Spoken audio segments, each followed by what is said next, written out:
9h24, estamos de volta com o Jornal da Record News.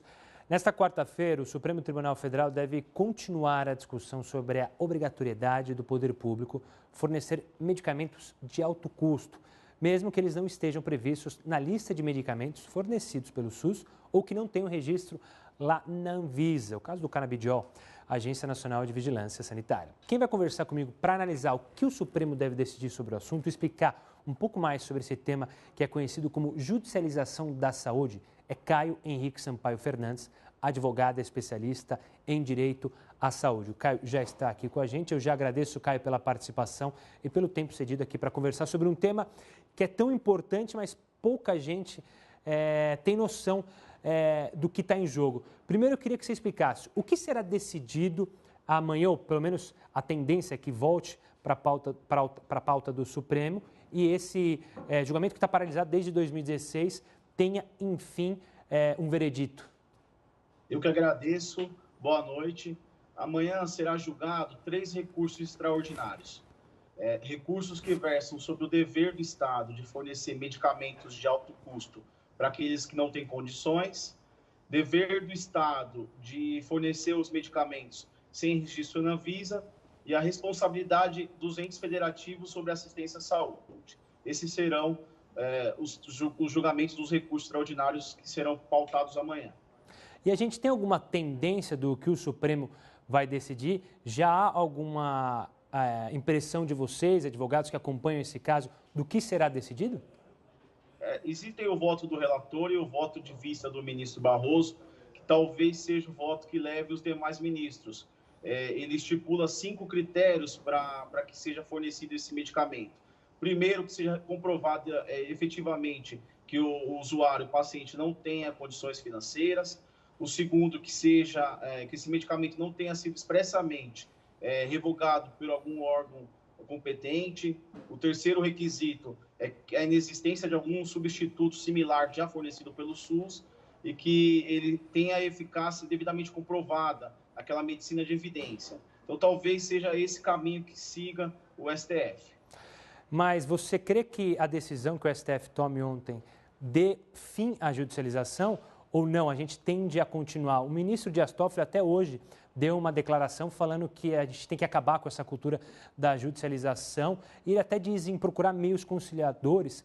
Como funcionaria isso? Ou seja, são doenças de pessoas que vão atrás da justiça, doenças sérias, que o tratamento é caro, e aí você tem do outro lado os governos que não têm dinheiro para bancar todo mundo, ou seja, vai ter um fim nisso ou não?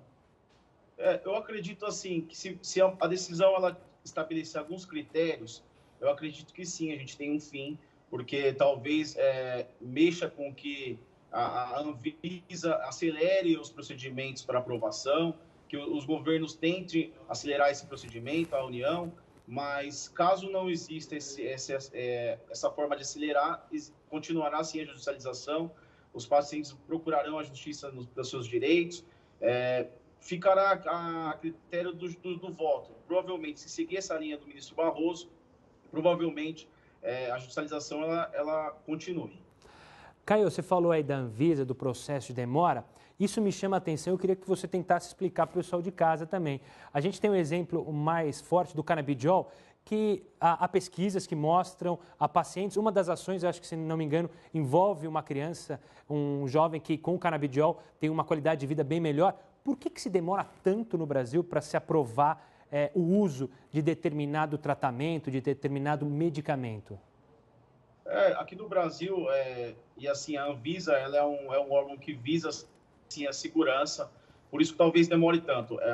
Diversos procedimentos que devem ser repassados para que seja aprovado um medicamento aqui no Brasil. Em outros países, talvez eles aprovem mais rápido, diante desse menos rigor para aprovação. Aqui no Brasil, realmente tem um número de procedimentos muito alto, mas existem casos que foram aprovados muito rápido diante das circunstâncias, que é o caso do Spinraza, que era um medicamento para pacientes de AME, portadores de AME, e que foi aprovado muito rápido, inclusive foi um dos votos, um dos julgamentos do STF, que serviu de base para os pacientes adquirirem esse medicamento. Caio, a gente está falando agora muito sobre a questão de pessoas com tratamento no SUS. mas imagino que a judicialização também tem a ver com aquelas pessoas que pagam um plano de saúde, mas na hora de usar, chega o plano, trava, e aí é uma briga entre planos de saúde e pessoas que contrataram. Isso também é um problema aqui no Brasil? Isso está longe de ser resolvido? Como é que está esse imbróglio também? É um problema aqui no Brasil. Hoje, quem tem plano de saúde, primeiro procura o plano de saúde para ser custeado esse medicamento. Hoje, recentemente, teve uma decisão do STJ que fala que a operadora não é obrigada a cobrir medicamentos sem registro na Anvisa. Então, os pacientes recorrem ao SUS e buscam essa segunda tentativa para adquirir o seu tratamento. Então, assim, existe sim uma discussão tanto por meio dos planos de saúde quanto pelo SUS. E Caio, então, só para eu entender, ou seja, a pessoa que tem o plano de saúde, ela vai atrás da ação, do medicamento, pelo plano de saúde. O plano de saúde se nega a fornecer, porque justamente segue os parâmetros da Anvisa, então fala limpa as mãos, é isso? Lava as mãos? Lava as mãos. O plano de saúde, na maioria das vezes, nega, quando não tem registro na Anvisa, e em alguns casos, os consumidores beneficiários entram com ação judicial. A ação judicial hoje, quanto plano de saúde, ela é um número muito alto, mas em casos que não consigam e procurem também o SUS, existe essa possibilidade, tá? Então, na verdade, o plano de saúde ele nega por exclusão contratual, o que gera um número de ações também muito alto quanto os planos de saúde.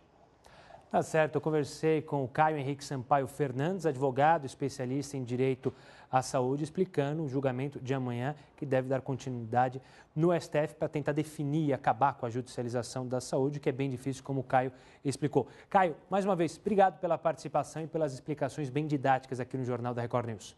Eu que agradeço. Boa noite. Uma boa noite e até a próxima, Caio.